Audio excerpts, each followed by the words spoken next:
Hello students, welcome to the class 12th chapter 4. Today topic is what is the difference between the electric force and magnetic force characteristics. Electric force and magnetic force की characteristics में क्या difference है, क्योंकि अगर हमें ये difference नहीं पता होगा तो जो आगे के हमारे टॉपिक हैं वो टॉपिक में हमारे जहाँ पर मैग्नेटिक और इलेक्ट्रिक फोर्स दोनों अप्लाई होंगे उस फील्ड में हम डिस्टिंग्विश नहीं कर पाएंगे कि इलेक्ट्रिक फील्ड की वजह से हमारा क्या इफेक्ट है और मैग्नेटिक फील्ड की वजह से हम मैग्नेटिक फोर्स की वजह से हमारा क्या इसके ऊपर इफेक्ट हुआ। तो आज हम ये डिस्कस करेंगे। तो सबसे फर्स्ट है हमारा इलेक्ट्रिक फोर्स। इलेक्ट्रिक फोर्स वो कहते हैं इलेक्ट्रिक फोर्स हमने जो फर्स्ट यूनिट में डिस्कस किया था हमने, तो it act on stationary as well as on moving charges. Electric force हमने क्या लिया था, F। क्लियर कि कोई भी हमने एक चार्ज पार्टिकल लिया, उस चार्ज पार्टिकल को हमने इलेक्ट्रिक फील्ड में जब प्लेस किया तो वो चार्ज पार्टिकल हमारा किस डायरेक्शन में मूव करेगा, it is along the direction of the electric field. Electric field की डायरेक्शन में होगा। प्लस क्यू चार्ज है तो along the direction of the electric field, minus q है तो it is the force acting on is in the opposite direction to the direction of the electric field. ये हम discuss कर चुके हैं। तो इसमें क्या बोला, it act on the stationary as well as on the moving charges. अगर कोई भी चार्ज रेस्ट पोजीशन पे है या फिर कोई भी चार्ज हमारा मूव कर रहा है, दोनों केस में हमारा कौन सा फोर्स एक्ट करता है, इलेक्ट्रिक फोर्स एक्ट करता है। क्लियर। इधर हमारा क्या है, मैग्नेटिक फोर्स। मैग्नेटिक फोर्स में क्या है, it acts only on moving charges. अगर चार्ज हमारे मूव कर रहे हैं तभी हमारा वहां पर कौन सा फोर्स होगा, हमारा मैग्नेटिक फोर्स। ये तो हमने डिस्कस किया था कि the charge is in moving state then there is the current and charge is moving, then in that case there is some deflection showing the needle and that effect due to the magnetic force. तो first point I think clear हो गया होगा कि ये stationary as well as on the moving charge के ऊपर हमारा electric force act करेगा और मैग्नेटिक फोर्स हमारा ओनली मूविंग चार्जेस के ऊपर ही हमारा मैग्नेटिक फोर्स एक्ट करेगा। क्लियर। सेकेंड पॉइंट है, it change the velocity of the charge particle. Electric force की वजह से हमारी जो वेलोसिटी है वो चेंज हो जाती है। कैसे, ये हम स्टडी करेंगे। कहते हैं जैसे हमारा यहाँ पर इस डायरेक्शन में हमारा इन दिस डायरेक्शन हमारी वेलोसिटी कि हमने प्लस क्यू चार्ज लिया इलेक्ट्रिक फील्ड की डायरेक्शन में, हमें पता है कि इसी डायरेक्शन में ये चार्ज जो फोर्स एक्ट करेगा in this same direction.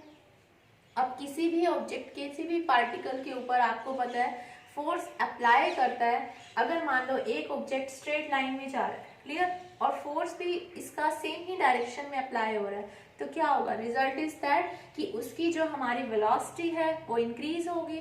It means it's motion is the accelerated motion. Clear. और सेकेंड सिचुएशन क्या है कि ऑब्जेक्ट हमारा इन दिस डायरेक्शन जा रहा है और फोर्स हमारा अप्लाई हो रहा है in this direction. Then what happened, but in this case there is the opposite direction, so in this case velocity is decreased. It means this motion is the deaccelerated motion. It means in both the cases there is the change in the velocity. तो हमने यही बताया था, it changed the velocity of the charge particle. Now in this case, in the magnetic force doesn't change the velocity of the charge particle. Magnetic force हमारा किसी भी charge particle की velocity को चेंज नहीं करता। इसको अंडरस्टैंड करते हैं हम, कैसे नहीं करता। एज वी नो दैट हमने फॉर्मूला लिया था F is equal to q v cross b, और इसमें हमने क्या बताया था कि जो वेलोसिटी है और B, these three are in the, कैसे है, अगर ये दोनों हमारे परपेंडिकुलर हैं तो फोर्स जो एक्ट करेगा that are also perpendicular to the both, दोनों के परपेंडिकुलर है हमारा। तो इन दिस केस हमारा velocity, this is the force, this is the direction of the magnetic field. तो वो कहते हैं वेलोसिटी, ये जो चार्ज पार्टिकल है अगर वो इस डायरेक्शन में मूव कर रहा है और हमें पता है कि फोर्स कहाँ एक्ट करेगा, always act perpendicular to it. Clear. तो अब अगर परपेंडिकुलर एक्ट करेगा तो इस डायरेक्शन में, जैसे मान लो एक पर्सन इस डायरेक्शन में मूव कर रहा है, हम उसके ऊपर फोर्स लगा रहे हैं अप साइड, तो फोर्स का कंपोनेंट इस डायरेक्शन में कुछ है, नहीं है, इट मीन्स फोर्स का कंपोनेंट इस डायरेक्शन में क्या है, 0। तो इट मीन्स जब फोर्स लग ही नहीं रहा जिस डायरेक्शन में वो मूव कर रहा है, तो इट मीन्स क्या होगा, there is no change in the velocity of the charge particle. Clear? Now third, it does not change the direction of force. It does not change the direction of force. Force की direction को ये change नहीं करता, कौन, electric force. Electric force की direction को change नहीं करता। जैसे हमने यहाँ एक चार्ज लिया, अब ये चार्ज इनिशियली हमारा कैसे जा रहा है, वी वेलोसिटी से मूव कर रहा है। क्लियर? जैसे यहाँ मूव कर रहा है, इलेक्ट्रिक फील्ड की डायरेक्शन इन दिस डायरेक्शन है। हमने इनिशियली क्या लिया कि ये स्ट्रेट जाए, बट आपको पता है कि ये अगर इस डायरेक्शन में है तो इसके ऊपर जो फोर्स अप्लाई होगा वो आई थिंक इधर आते आते आते आते लास्ट में किस डायरेक्शन में चला जाएगा, इन this direction, along the direction of the electric field. तो इसलिए हमने कहा it does not change the direction of force, it means because the force act on the charge particle is always along the direction of electric field. तो चाहे हम कितनी भी उसकी डायरेक्शन चेंज कर लें, बट हमेशा वो कहाँ जाएगा, along the direction of the electric field. Clear?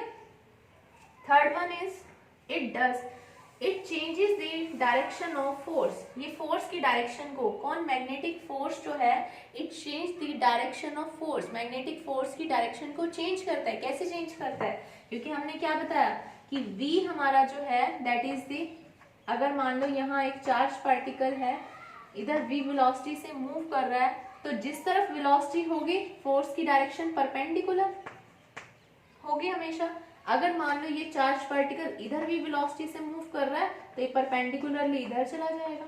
तो इट मीन्स अगर हमें किसी भी चार्ज पार्टिकल की डायरेक्शन को चेंज करना है तो इट मीन्स हमें मैग्नेटिक फोर्स वहां पर अप्लाई करना होगा, क्योंकि इलेक्ट्रिक फोर्स से हम किसी भी चार्ज पार्टिकल की डायरेक्शन को चेंज नहीं कर सकते।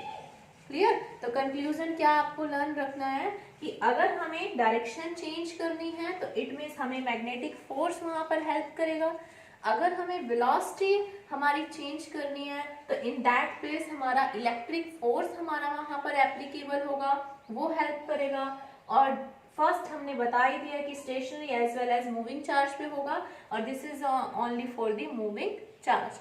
तो this help in the cyclotron. Clear? तो आपको, I hope you understand it. Thank you, have a nice day.